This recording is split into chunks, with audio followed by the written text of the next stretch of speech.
Quelle ponceuse excentrique sans fil offre le meilleur équilibre entre contrôle, performance et confort d'utilisation? Dans ce comparatif, je vous présente 5 modèles, de l'ensemble le plus convaincant jusqu'à l'alternative la plus simple. À la première place, on retrouve la Bosch. Pour moi, ce qui fait vraiment la différence ici, c'est son équilibre général. Elle est légère, compacte et offre suffisamment de réglages pour aussi bien enlever de la matière que travailler de façon plus contrôlée sur des surfaces délicates. La vitesse variable est un vrai avantage. Vous pouvez adapter le rythme de travail à la surface, et avec un diamètre d'oscillation de 2,5 mm, elle trouve un bon compromis entre finition précise et enlèvement de matière. Son centre de gravité bas joue aussi en sa faveur. Quand on travaille longtemps sur un plateau de table ou une grande surface en bois, un outil maniable devient vite beaucoup plus agréable. Mais il y a tout de même un point à connaître. La Bosch n'a pas le plus grand diamètre d'oscillation de ce comparatif. La Makita monte à 2,8 mm et peut donc être plus intéressante lorsqu'on cherche avant tout à enlever beaucoup de matière rapidement. Si votre priorité est uniquement de poncer vite et de façon plus agressive, la Makita adopte une approche différente. Si vous cherchez une ponceuse polyvalente, facile à contrôler et agréable lors des longues sessions de travail, la Bosch reste pour moi le choix le plus équilibré. En revanche, si vous accordez beaucoup d'importance à un moteur sans charbon et à une bonne solution d'aspiration, le modèle suivant mérite votre attention. Vous trouverez les liens vers tous les produits de ce comparatif au meilleur prix dans le commentaire épinglé et dans la description sous la vidéo. À la deuxième place, on trouve la DeWalt.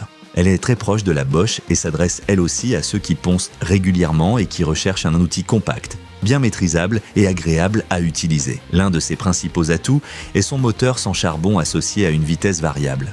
À cela s'ajoute une bonne compatibilité avec les systèmes d'aspiration. Si vous travaillez déjà avec un aspirateur externe adapté, c'est vraiment pratique au quotidien. Par rapport à la Bosch, la DeWalt semble un peu plus orientée vers un usage professionnel avec des accessoires et une aspiration bien intégrée. Sur le papier, tout cela est très convaincant, mais l'écart avec la Bosch reste faible. Dans notre comparatif, la Bosch marque des points grâce à son faible poids et à ses vibrations annoncées comme réduites. Pour la DeWalt, les données disponibles ne donnent pas de valeur de vibration directement comparable. Et cette version est également vendue sans batterie ni chargeur. Si vous possédez déjà des batteries DeWalt ou si vous travaillez souvent avec un système d'aspiration, ce modèle devient particulièrement intéressant. Si vous recherchez avant tout l'ensemble le plus équilibré possible, la Bosch garde un léger avantage.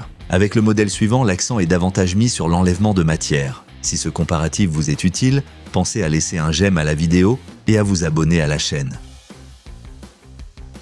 À la troisième place, on retrouve la Makita. Et c'est ici que la différence devient assez claire. Avec 2,8 mm, elle possède le plus grand diamètre d'oscillation de tout le comparatif. Au quotidien, cela signifie surtout qu'elle peut être intéressante pour enlever davantage de matière. Si vous devez préparer une ancienne surface en bois ou travailler rapidement sur une zone assez grande, c'est un véritable avantage.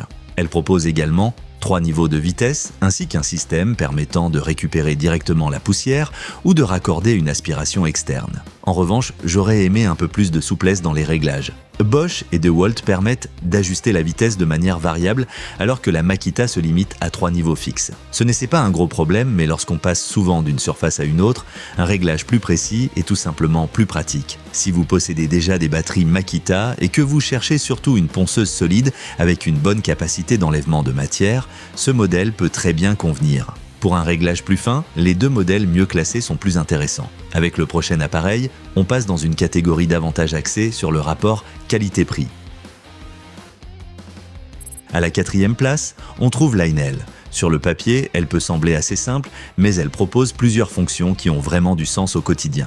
Elle est légère, sa vitesse peut être réglée et il est possible de raccorder une aspiration externe. Pour de petits travaux sur des meubles, des portes ou pour une utilisation occasionnelle dans un atelier, son équipement est tout à fait cohérent. Le système de batterie Power Exchange la rend aussi intéressante si vous possédez déjà d'autres outils de cette gamme. La principale différence avec les modèles mieux classés concerne le moteur et le diamètre d'oscillation. Ici, on trouve un moteur à charbon alors que la DeWalt utilise un moteur sans charbon. De plus, avec 2,0 mm, son diamètre d'oscillation est le plus faible du comparatif. Pour enlever rapidement beaucoup de matière, Makita, Bosch ou DeWalt sont donc clairement plus intéressantes. Pour les bricoleurs qui ne poncent pas tous les jours et qui recherchent un appareil léger avec une vitesse réglable, l'Einel peut tout à fait convenir. Si vous privilégiez encore davantage la simplicité d'utilisation plutôt que les possibilités de réglage, on arrive maintenant à la Ryobi.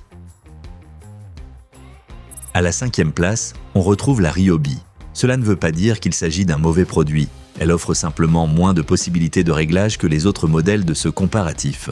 Son diamètre d'oscillation de 2,5 mm est identique à celui de la Bosch, et le système intégré de récupération de la poussière est pratique si vous ne voulez pas brancher un aspirateur séparé à chaque utilisation. Il y a aussi le système de batterie OnePlus, qui peut être un avantage concret si vous possédez déjà d'autres outils Ryobi. Mais la principale limite concerne les réglages, la vitesse est fixe. Alors que Bosch, DeWalt, Makita et Einhell permettent d'adapter davantage le comportement de la ponceuse selon le travail à effectuer, la Ryobi fonctionne toujours avec le même réglage. Lorsqu'on travaille sur différents matériaux, cette limitation devient plus facile à remarquer. Si vous cherchez simplement une ponceuse sans fil facile à utiliser pour des travaux classiques à la maison et que vous possédez déjà des batteries Ryobi, cela peut largement suffire. En revanche, si vous poncez souvent ou si vous souhaitez mieux contrôler le résultat, les modèles placés plus haut dans le classement seront plus adaptés. Retrouvez les meilleurs produits grâce aux liens disponibles dans le commentaire épinglé et dans la description sous la vidéo. Et si ce type de comparatif direct vous aide à faire votre choix, pensez à laisser un j'aime et à vous abonner à la chaîne pour découvrir d'autres comparatifs de produits.